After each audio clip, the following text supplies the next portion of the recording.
आइए एक छोटी सी कहानी के साथ समझते हैं दुनिया की सबसे अच्छी सुंदरता क्या होती है। राजकुमार बद्रभाऊ को अपने सौंदर्य पर बहुत ही गर्व था। वो खुद को दुनिया का सबसे सुंदर आदमी मानता था। एक बार वो अपने मित्र शुकेशी के साथ कहीं घूमने जा रहा था। रास्ते में शमशान आ गया। वहाँ जब राजकुमार बद्रभाऊ ने आग की लपटें देखी तो चौंक गए। उसने सुकेशी से पूछा, यहाँ क्या हो रहा है सुकेशी? सुकेशी ने कहा, महाराज, युवराज मृत व्यक्ति को जलाया जा रहा है। इस पर राजकुमार बद्रभाऊ ने कहा, जरूर वह बहुत ही कुरूप रहा होगा। सुकेशी बोला, नहीं महाराज, वह बहुत ही सुंदर था। इस पर महाराज बद्रभाऊ ने आश्चर्य से कहा, तो फिर उसे जलाया क्यों जा रहा है? सुकेशी ने जवाब दिया, मृत व्यक्ति को देह को एक दिन जलना ही होता है, चाहे वह कितना ही सुंदर क्यों ना हो। मरने के बाद शरीर नष्ट होने लगता है, इसलिए उसे जलाना जरूरी है।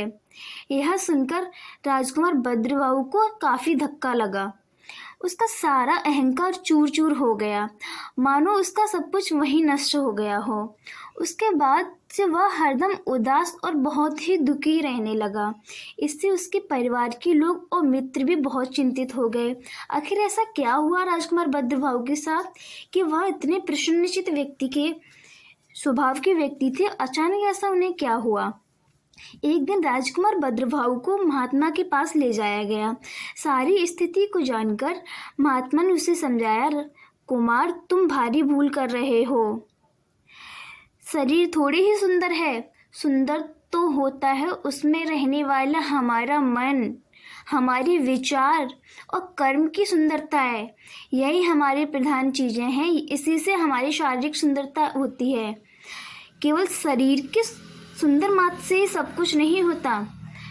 तुम शरीर को इतना महत्व क्यों दे रहे हो? शरीर तो नाशवान है, इसे एक दिन नष्ट ही होना है। इसे एक उपकरण या माध्यम पर समझो, इसे सब कुछ मत समझो।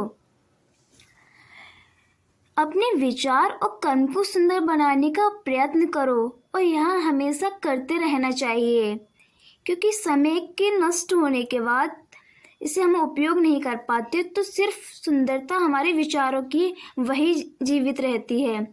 तभी तुम्हारा जीवन सार्थक होगा जब तुम्हारे विचार और मन और कर्म सुंदर होगा। बद्रभाऊ की बात समझ में आ चुकी थी। उस दिन से वह पूरी तरीके से बदल गए। महाराज बद्रभाऊ को अब तो उन्हें अपने जीवन को कुछ महत्व समझ आ रहा था कि हाँ, क्या जीवन की हकीकत है। तो इस कहानी से हमें एक छोटी सी शिक्षा जरूर लेनी चाहिए, जिससे हमारे जीवन में कुछ तो परिवर्तन आए, जो कि आज की दुनिया में ज़्यादातर लोग शारीरिक सुंदरता के पीछे अपना जीवन नष्ट करते हैं। शारीरिक सुंदरता केवल नाशवान है। मन और कर्म और विचारों को हमेशा सुंदर रखिए। वक्त के साथ शरीर सबका एक दिन नष्ट होना है। धन्यवाद। आशा करती हूँ कि आपको ये कहानी ज़रूर पसंद आई होगी।